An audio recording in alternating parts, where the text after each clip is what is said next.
Hello students, we are going to start part 3 of the chapter, that is rural administration. In this video we'll discuss about the right of women in her father's property. Let's start with a few lines written by Anjali Montero. The source is Reflections on My Family, on My Own Family, written by Anjali Montero. So what she has written here, a daughter's wish, what a daughter wants, right? You know that in the society earlier, daughters were not having the right in the ancestral property. Only the property was divided and partitioned among the boys or among the male members of that family, right? It means only the sons. In the property of father, the daughters were not having the right. Clear? So at that time, just daughters have been provided with a few amount or some goods and things as dowry in her marriage. So what a daughter wants, a daughter's wish. Father inherited our house from his father. It means daughter is saying that her father has got the property and this home from his father. Means the father of his father was a male and father also was the son of that person. So only son was provided with the property of ancestral means a house or anything. And everyone says he will leave it to brother. This daughter has a brother, means this property will be given to the brother, but daughter will not have any kind of share in this property, ancestral property. But what about me? Now daughter is thinking and saying, what about me and my mother? Because mother after marriage she had left her home, right? And there she did not have the right to share the property of her father, and here also in laws she has no right over properties. Clear? To expect a share in my father's home. Here daughter wants to have the share, right? Her own land, like her brother. Understand? So it's not very womanly, I am told, but I really want a place of my own. On. She must be provided with the share in the property of ancestral property or father's property. So not dowry of silk and gold. She doesn't want dowry, right? Including silk and gold. She wants her own place with regard. So these lines have been written by Anjali Montero in Reflections on My Family. So dear students, with these lines you have understood the earlier position before 2005, before this new law, what was the condition of women and the girls, right? Now we'll discuss the change with a new law. So let's discuss about this new law. So now we'll discuss about a new law which has changed the conditions of women and the girls. How this law changed the condition of women and girls? Because according to this law, now the girls or women have the right in the property of their father, right? According to this law, Hindu Succession Amendment Act 2005. Why this act is known as amendment? What is the amendment? Amendment means changing in something, right? So earlier the act was there, but amendment means something was changed in that law.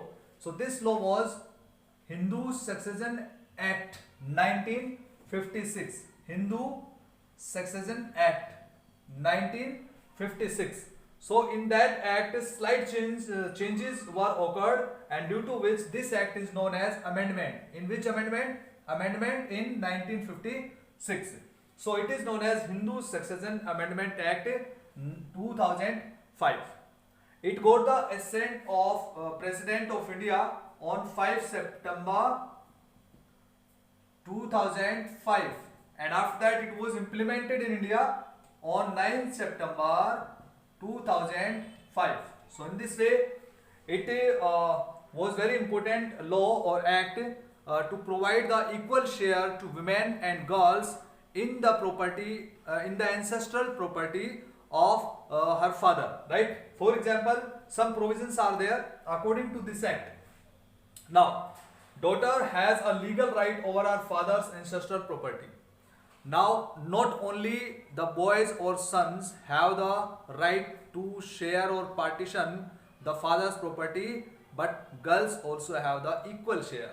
Second one is she has equal share in property, right? It is not like that in the property of father only boys or the son have more right to get more property. It is not so. She has equal right to share in property. Understand? She can claim the property anytime during her father's lifetime or after, even after his death, before marriage or after marriage. So the daughter married or unmarried, in both conditions the girl or the daughter has equal right to share, to partition, and she can claim in the property of father. So in this way the condition of women and daughters and girls have been changed. I hope that you understood what are the provisions of Hindu Succession Amendment Act. Clear? Now we'll discuss about the next topic of this chapter. So this is the last topic, other public services, a survey. You know that in this chapter we have discussed about the rural administration system, and about two main services we have discussed. The first example related to maintaining law and order, and second to maintaining land records. In the first example we have discussed about the role of the police when the quarrel was there between Mohan and Raghu on the boundary of the fields, right? And after that, the second that of Patwari. It means resolving the issues regarding land by measuring the land and showing the record by using the maps and the record, whatever. So the record is kept by Patwari. This work is supervised by other people, means higher people, means these are the in various departments, the Tahsildar, Superintendent of Police. Tahsildar is supervising Patwari, and Superintendent of Police means SP supervises all the SHOs and police stations. So we have also seen how people use these services and some of the problems that they face. These services have to be used and made to function according to the laws that have been framed for them. It means all the servicemen, all the people, those who are having the powers, they cannot use the powers and the functioning according to their own wish. It means they have to work according to the laws. So you have probably seen many other public services and facilities provided by various departments of the government. So do the following exercise for your village by visiting a nearby village or looking at your own area. You can fill yourself. You can do this exercise yourself, and also this one also you have to fill up. One example is here, so you can fill yourself. It is given in your textbook. So dear students, we have completed this chapter. I hope that you understood all the topics of this chapter. Keep revise and learn the chapter. Thank you. Have a nice day.